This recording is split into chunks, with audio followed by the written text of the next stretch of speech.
Hello and welcome students. I am Manish Kushwaha and in this video I am going to teach you introduction of chapter 1 of class 12th mathematics. इस video में मैं आपको class 12 का जो chapter 1 है इसका introduction दूंगा। Introduction कहने का मेरा मतलब है कि पहले इस चैप्टर का जो नाम है संबंध एवं फलन, इसका मतलब समझ लेते हैं कि संबंध का मतलब क्या होता है और फलन का मतलब क्या होता है। Relation and function. देखिए, यदि कोई आपसे पूछे कि संबंध क्या होता है तो एक वाक्य में आपको आंसर देना है कि संबंध जो होता है वो उप समुच्चय होता है कार्तीय गुणन का। ये एक वाक्य में आप ये बोल सकते हो कि संबंध जो होता है वो उप समुच्चय होता है कार्तीय गुणन का। अब कार्तीय गुणन का मतलब क्या होता है, तो आपने क्लास 11th में आपने कार्तीय गुणन के बारे में पढ़ा था। कार्तीय गुणन यानी कि कार्टेशियन प्रोडक्ट। तो क्या, जैसे कि आपने क्लास 12th में 11th में A क्रॉस B निकाला है, B क्रॉस C निकाला, तो यही क्या है, यही है कार्तीय गुणन। इसको डिटेल में समझाने के लिए मैं एक एग्जांपल का सहारा ले रहा हूँ। सपोज ए एक समुच्चय है, वो मान लो कि 1, 2, 3, 5 है, और बी एक दूसरा समुच्चय है। इसके अंदर अवयव कौन कौन से, 4, 6, 9। तो ये दो समुच्चय, इन दो समुच्चयों का गुणा करना ही क्या कहलाएगा, कार्तीय गुणन। तो इनका गुणा कर दो, ए क्रॉस बी। यदि आपको थोड़ा बहुत भी याद हो 11th क्लास का तो कैसे गुणा करते हैं, 1, 4, फिर 1, 6, 1, 9 एंड देन 2, 4, 2, 6, 2, 9। इसी तरीके से 3 से 3, 6, 3, 9, और यहाँ 3, 4 छूट गया, 3, 4, 3, 6, 3, 9। एंड इसी तरीके से 5 का यूज करते हो, 5, 4, 5, 6 एंड 5, 9। तो ये क्या है, ये कार्टेशियन प्रोडक्ट है, यानी कि कार्तीय गुणन है। तो अब मैंने आपको बोला था कि संबंध क्या होता है, संबंध जो होता है वो उप समुच्चय होता है कार्तीय गुणन का। तो देखिए, संबंध जो रहेगा ना आर, इसको रिलेशन बोलते हैं। रिलेशन को दिखाएंगे, लिखेंगे आर से। आर जो रहेगा वो आपकी बुक में क्वेश्चन में दिया रहेगा। यहाँ पे मैं आर मान रहा हूँ, है ना, ये ध्यान रखना कि आर हमेशा दिया हुआ मिलेगा आपको क्वेश्चन में। यहाँ मैंने आर मान लिया कि x, y इस प्रकार है कि x और y का अंतर विषम है। x और y का अंतर विषम है, तो अब आपको r निकालना है। और r किस में से निकलेगा, r निकलेगा a क्रॉस b में से, यानी कि r निकलेगा कार्तीय गुणन में से। तो इनमें से ढूंढ लो कि x और y ऐसे दो, देखो जिनको घटाने पे क्या आए, विषम संख्या आनी चाहिए। देखो ये सब क्रमित युग्म, ये क्रमित युग्म, इसको क्रमित युग्म बोलते हैं, ठीक है, जो ब्रैकेट लगा हुआ है ना। तो ऐसे कौन कौन से क्रमित युग्म है, जिनको घटाएंगे x में से y तो अपने को क्या आना चाहिए, विषम आना चाहिए। देखिए 1, 4, 1 में से 4 गया तो 3 क्या है, विषम संख्या है। तो रिलेशन में 1, 4 लिख देंगे। 1 में से 6 घटाओ, 5 क्या है, विषम संख्या, लिख देंगे। 1 में से 9 गया 8 क्या है, सम है, नहीं लिखेंगे, छोड़ देंगे। 2, 4, 2 में से 4 गया 2, सम संख्या नहीं लिखेंगे। 2, 6, 4 सम संख्या नहीं लिखेंगे। 2, 9 लिख देंगे, क्योंकि 2 में से 9 गया तो 7, और 7 विषम है। और यही तो बोला है कि x और y का अंतर क्या होना चाहिए, विषम। 3, 4, 3 में से 4 गया 1, 3, 4, 1 विषम है। 3, 6 लिखेंगे क्या, नहीं, हाँ लिख देंगे 3, 6, क्योंकि 3 - 6 कितना होगा, 3 होगा, और 3 क्या है, विषम है। 5, 4 लिखेंगे, बिल्कुल लिखेंगे, क्योंकि 5 में से 4 गया तो 1 आएगा। 5, 6 लिखेंगे, बिल्कुल लिखेंगे।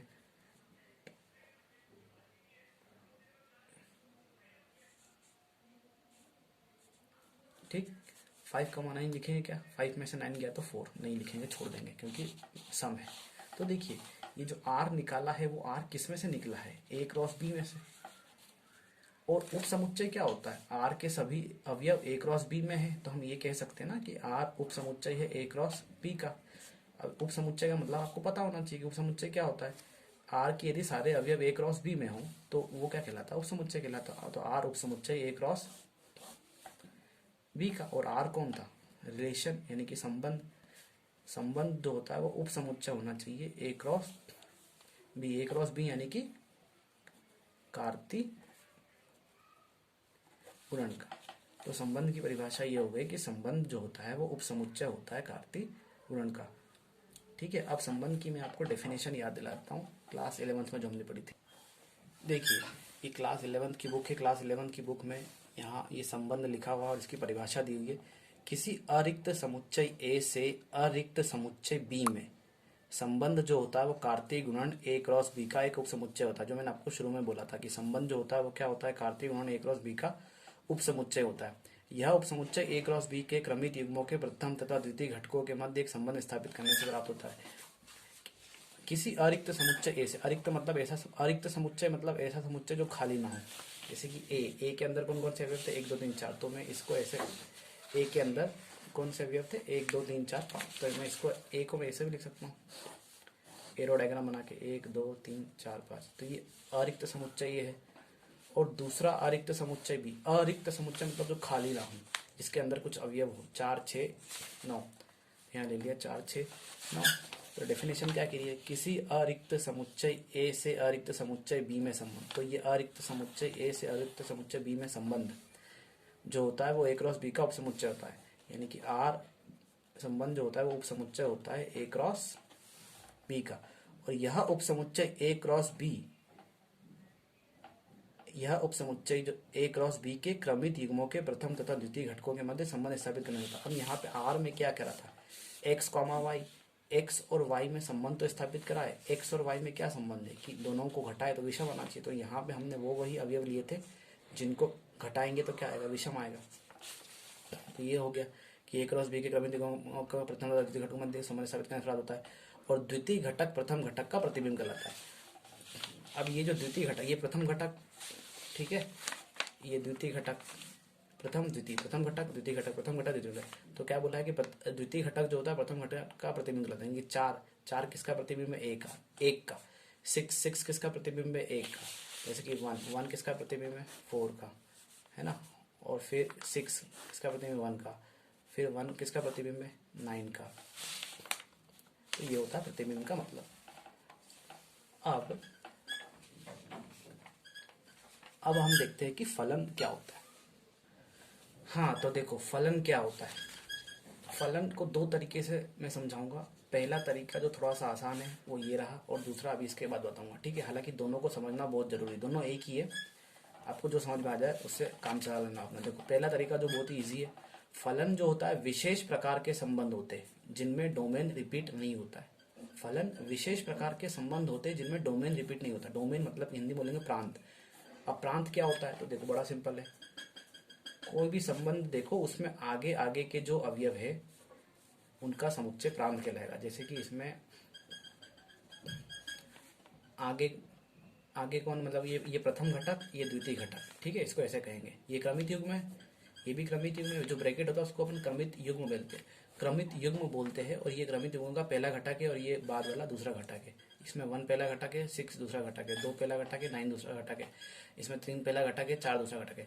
तो क्रमित युग्मों के प्रथम घटकों का समुच्चय, क्रमित युग्मों के प्रथम घटकों का समुच्चय प्रांत कहलाता है। तो जो आगे आगे वाले जो प्रथम घटक है इन सबका समुच्चय बनाओ। जैसे कि 1 1 2 बार है, तब हमको पता है कि समुच्चय में 2 चीज एक ही बार लिखते हैं, उसको रिपीट नहीं करते, है ना। चाहे वो 4 बार, एक यहाँ भी 4 बार भी लिखा होता तो मैं एक ही बार लिखता, क्योंकि समुच्चय में एक चीज को 4 बार लिखने का कोई मतलब नहीं है। देखो 2 आ जाएगा, 3 3 2 बार लिखा है तो मैं एक ही बार लिखूंगा, और 5 बार 2 बार लिखा है तो मैं एक ही बार लिखूंगा। तो ये रहा प्रांत। और एक चीज और बता रहा हूँ, परिसर। परिसर किसको कहेंगे, तो संबंध, किसी भी संबंध में द्वितीय घटकों के समुच्चय को परिसर कहते हैं। तो द्वितीय घटक यानी कि पीछे पीछे वाले इनका समुच्चय बना लो। 4 6 9, देखो 4 6 9, अब ये 4 फिर आ गया। अब मैं 4 नहीं लिखूंगा दोबारा, है ना, क्योंकि एक ही बार लिखते हैं। 6 भी फिर आ गया, नहीं लिखेंगे। 4 दोबारा आगे नहीं लिखेंगे। तो देखिए मैंने क्या बोला है, प्रांत समझा दिया, परिसर समझा दिया। पहले एक बार प्रांत और परिसर कर लेते हैं, उसके बाद देखते हैं कौन फलन है कौन फलन नहीं है। इसमें देखो प्रांत क्या होता है, किसी भी संबंध में सभी प्रथम घटकों का समुच्चय। तो देखो इसमें प्रथम घटक कौन कौन है, 2 3 4, रिपीट तो नहीं हो रहा, नहीं हो रहा, तो ये प्रांत हो गया। और परिसर क्या कहलाएगा, किसी भी संबंध में द्वितीय घटकों का समुच्चय। तो 1 2 बार नहीं लिखेंगे, तो परिसर इसमें ये हो गया। इसमें देखो प्रांत कौन सा है, किसी भी समुच्चय में प्रथम घटकों का समुच्चय प्रांत कहलाता है। प्रथम घटक 1 2 3 4 5 6, रिपीट कुछ हुआ नहीं तो सारे के सारे आ जाएंगे, 1 2 3 4 5 6। और परिसर परिसर में क्या आएगा 2 3 4 5 6 7, कुछ भी रिपीट नहीं हुआ तो ये पीछे पीछे वाले सब परिसर में जाएंगे 2 3 4 5 6 7। Okay, getting my point. प्रांत, इसमें देख लो प्रांत क्या है, 2 बार है 2, प्रथम घटकों का समुच्चय लेना है तो एक ही बार लिखेंगे, 3 सिंगल बार लिख देंगे, 4 लिख देंगे। परिसर, परिसर में क्या आएगा, पीछे पीछे वाले देखो, या यूं कह लो कि क्रमित युग्म के सभी द्वितीय घटकों का समुच्चय। हाँ, तो इसमें परिसर क्या होगा, क्रमित युग्म के, ये क्रमित युग्म में ये सब इनके द्वितीय घटकों का समुच्चय। तो 2 फिर 4 देन 3, ये 4 आप लेंगे क्या, नहीं लेंगे क्योंकि एक ही बार लेते हैं। तो ये प्रांत हो गया, परिसर हो गया। देखिए मेरा मेन मकसद यहाँ पे था फलन समझाना। फलन समझाने के लिए जरूरी था कि प्रांत क्या होता है, परिसर क्या होता है मैं आपको बता दूं। हालांकि क्लास 11th की बात है लेकिन फिर भी आपको रिवाइज करा दिया मैंने। फलन, फलन विशेष प्रकार के संबंध होते हैं जिनमें डोमेन रिपीट नहीं होता, डोमेन यानी कि प्रांत रिपीट नहीं होता। देखो अब ये भी एक फलन है, सॉरी सारे मैंने संबंध लिए, संबंध है, ठीक है, ये भी एक संबंध है, ये भी एक संबंध है, ये भी एक संबंध है। अब इनमें से कौन फलन होगा, उसमें क्या देखना है, बस डोमेन रिपीट नहीं होना चाहिए। जैसे कि यहाँ पे 1 था, ये डोमेन है प्रांत, यहाँ पे भी 1 आ गया तो ये 1 रिपीट हो गया ना, तो ये फलन है क्या, नहीं, ये फलन नहीं है, क्रॉस लगा दिया। इसमें देखो क्या ये जो संबंध है वो फलन है या नहीं है, डोमेन रिपीट हो रहा है क्या, 2 3 4 सब अलग अलग है ना, डोमेन रिपीट नहीं हो रहा तो ये फलन है। अब इसमें देखो परिसर रिपीट हो रहा है 1 1 1, परिसर से कोई दिक्कत नहीं, परिसर को नहीं देखना, केवल देखना है कि डोमेन रिपीट हो रहा है या नहीं हो रहा। यदि नहीं हो रहा है तो फलन है, ठीक है। यदि परिसर में रिपीट हो भी जाएगा तो कोई दिक्कत वाली बात नहीं, अपने को सिर्फ डोमेन का ध्यान रखना है कि डोमेन रिपीट नहीं होना चाहिए, तो ये तो फलन है। क्या ये जो संबंध है ये फलन है, डोमेन देखो 1 2 3 4 5 6 रिपीट नहीं हो रहा है, यानी कि ये भी फलन है। एक लास्ट एग्जांपल, क्या ये संबंध फलन है, तो ये तो दिख रहा है कि नहीं है क्योंकि डोमेन शुरुआत में रिपीट हो गया 2 2, तो ये जो संबंध है वो फलन नहीं है, ठीक है। अब मैंने आपको बोला था कि फलन को 2 तरीके से समझना है हमें। ये पहला तरीका जो कि बहुत आसान है, ठीक है, लेकिन एक तरीका और है जो मैं समझाने की कोशिश करता हूँ, ठीक है। देखिए क्लास 11th की बुक से मैंने ये फलन की डेफिनेशन लिखी है, ठीक है। फलन की डेफिनेशन क्या थी आपको क्लास 11th में, कि एक समुच्चय ए से समुच्चय बी का संबंध f एक फलन कहलाता है यदि समुच्चय ए के प्रत्येक अवयव का समुच्चय बी में एक और केवल एक प्रतिबिंब हो। यहाँ सबसे इंपॉर्टेंट बात यह है कि एक और केवल एक प्रतिबिंब, समुच्चय ए के प्रत्येक अवयव का समुच्चय बी में एक और केवल एक प्रतिबिंब हो तो हम उस संबंध को फलन कहेंगे। जैसे कि ये मैंने वही वाले एग्जांपल लिए जो मैंने आपको इसके पहले समझाए थे, वही वाले एग्जांपल लिए, इन्हीं को आप एरो डायग्राम की मदद से मैं आपको बताता हूँ। देखो पहले हमने क्या देखा था कि यदि फलन के डेफिनेशन में क्या देखा था, यदि डोमेन रिपीट हो रहा है, प्रांत रिपीट हो रहा है तो वो फलन नहीं कहलाएगा। इसमें अलग ही दिख रहा है कि 1 1 रिपीट हो गया तो ये फलन नहीं है। इसमें देखो इसमें रिपीट हो रहा है 1 2 3 4 5 6, इसमें रिपीट नहीं हो रहा तो ये फलन है। इसमें रिपीट हो रहा है क्या, नहीं हो रहा है, फलन है। इसमें रिपीट हो गया डोमेन, फलन नहीं है। ये तो बहुत ही आसान तरीका है, लेकिन एक और तरीका है, उससे भी आप समझने का कोशिश करो। देखो वो तरीका ये डेफिनेशन के थ्रू कि इमेज कैसे बनती है, एक और केवल एक प्रतिबिंब का क्या मतलब। देखो मान लो कि एक समुच्चय कोई एक ऐसा मान लिया, ठीक है, और एक समुच्चय बी है। अब समुच्चय इसमें ये ले लो आगे आगे वाले एक 2 बार तो नहीं लेंगे, 2 3 2 बार एक बार लिया और 5, पीछे क्या बच रहा है 4 6 9, 4 6 तो केवल 4 6 9। तो देखो मैंने आपको बोला था कि एक का प्रतिबिंब 4, यहाँ एक का प्रतिबिंब 6, 2 का प्रतिबिंब 9, 3 का प्रतिबिंब 4, इसको ऐसे पढ़ते, ठीक है। तो एक का प्रतिबिंब 4 और फिर एक का प्रतिबिंब 6 भी है, यानी कि एक के 2 प्रतिबिंब बन गए, एक 4 भी बन गया और एक 6 भी बन गया। और डेफिनेशन में क्या है, एक समुच्चय ए से समुच्चय बी का संबंध f एक फलन कहलाता है यदि, अब यहां से इंपॉर्टेंट बात है, यदि समुच्चय ए के प्रत्येक अवयव का, समुच्चय ए के अवयव कौन कौन है, 1 है 2 है 3 है 5 है, तो ए के प्रत्येक अवयव यानी कि 1 की अलग से बात करेंगे, 2 के अलग से बात करेंगे, 3 के अलग से बात करेंगे, 5 के अलग से बात करेंगे, इसलिए उसने बोला प्रत्येक अवयव का।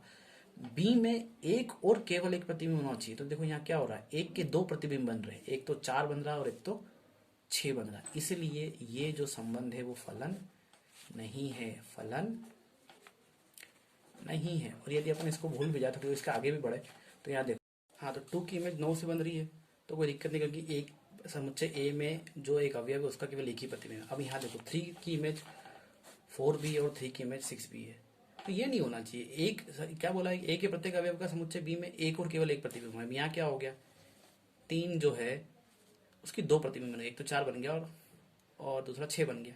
ठीक है, हालांकि तो पहले में यही देख के समझ में आ गया था कि फलन नहीं है, लेकिन आगे फिर भी मैंने आपको बता दिया। अब देखो, अब दूसरा जो है इसको देखते चेक करते कि ये फलन है या नहीं है। तो यदि हमने जो डेफिनेशन देखी थी कि फलन विशेष प्रकार के संबंध होते हैं जिनमें डोमेन रिपीट नहीं होता है, डोमेन रिपीट नहीं होता है या नहीं होना चाहिए। तो देखो डोमेन रिपीट हो रहा है क्या, 1 2 3 4 5 नहीं हो रहा है, मतलब फलन है।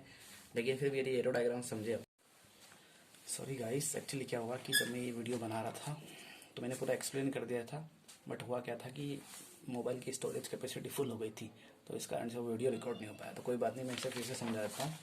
देखिए, सेकंड एग्जांपल था ये हमारा 1, 2, 2, 3, 3, 4, 4, 5, 5, 6 एंड 6, 7।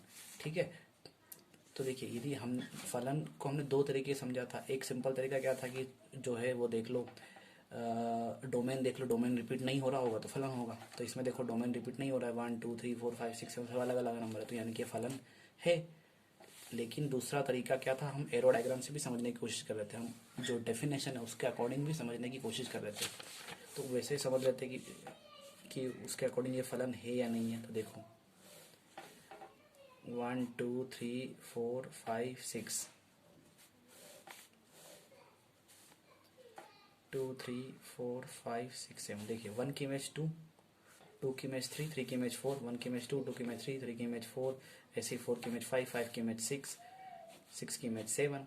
तो हम यहाँ देख रहे हैं कि समुच्चय ए के प्रत्येक अवयव का देखिए सभी अवयव का, सब अलग अलग अवयव का समुच्चय बी में केवल एक ही प्रतिबिंब है। एक का केवल 2 है, 2 का केवल 9 है, 3 का केवल 4 है, 4 का केवल 5, इस तरीके से 6 का केवल 7 है। तो ये क्या है, फलन है, क्योंकि हमारी जो डेफिनेशन है उसके अकॉर्डिंग सही है।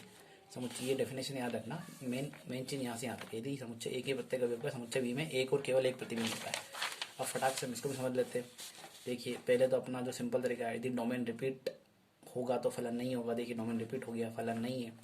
अब एरो डायग्राम्स कैसे समझेंगे, 2 2 2 बार है, एक बार लिखेंगे, 3 सिंगल बार लिख देंगे, 4, फिर देखिए 2 4 3 4, यानी कि 2 4 2 बार एक ही बार लिखेंगे।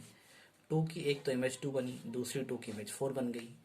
डेफिनेशन क्या है, समुच्चय ए के प्रत्येक अवयव का समुच्चय बी में एक और केवल एक, देखिए यहाँ पे जोड़ दिया गया है, एक और केवल एक प्रतिबिंब बी में होना चाहिए। पर यहाँ पे क्या है, समुच्चय ए का एक अवयव ऐसा जिसके 2 प्रतिबिंब है, यानी कि ये फलन नहीं है।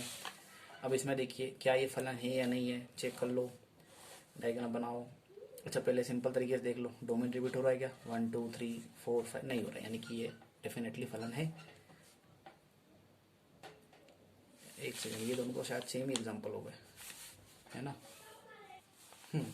तो अगला एग्जाम्पल ये सेम हो गया था, रिपीट हो गया था, ये बच गया था, ये छूट गया था, ये था ना ये वाला। इसको फिर से लिख देना। देखिए क्या ये फलन है, तो मुझे दिख रहा है कि फलन नहीं है, क्योंकि डोमेन रिपीट हो गया इसमें। लेकिन फिर भी एक बार एरो डायग्राम हमें समझना है तो लिख देता हूँ मैं। 2 2 बार एक ही बार लिखाएगा, 3 एक बार लिखाएगा, 4 4 एक बार तो एक बार लिखाएगा, 2 4 3 ये 4 नहीं लिखाएगा। देखिए 2 की इमेज 2 और 2 की इमेज 4। अरे यार ये भी हो गया है, सॉरी गाइस, ये वाला छूट गया ना, ये वाला आखिर 2 1 3 1 4 2, 2 1 3 1 3 1 4 2, इसकी इमेज बना लो। देखो पहले है क्या, ये फलन है, डोमेन रिपीट नहीं हो रहा है, मतलब फलन है। एरो डायग्राम समझ रहे हैं हम, तो 1 2 बार है, एक ही बार लिखेंगे, 2 सिंगल बार है, 2 की इमेज 1, 3 की इमेज 1, 4 की इमेज 2 यहाँ।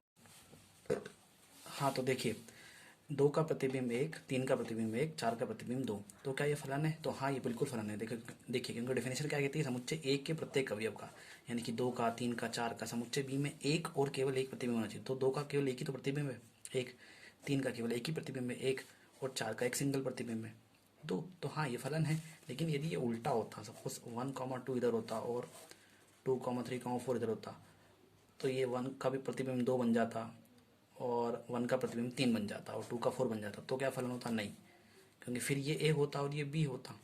समुच्चय A के प्रत्येक अवयव का बी में एक प्रतिबिंब होना चाहिए, लेकिन यहाँ क्या हो रहा है, समुच्चय ए में एक अवयव एक है लेकिन इसके 2 प्रतिबिंब, तो ये फलन नहीं होता। लेकिन इस केस में तो ये फलन है। So thank you guys, bye bye.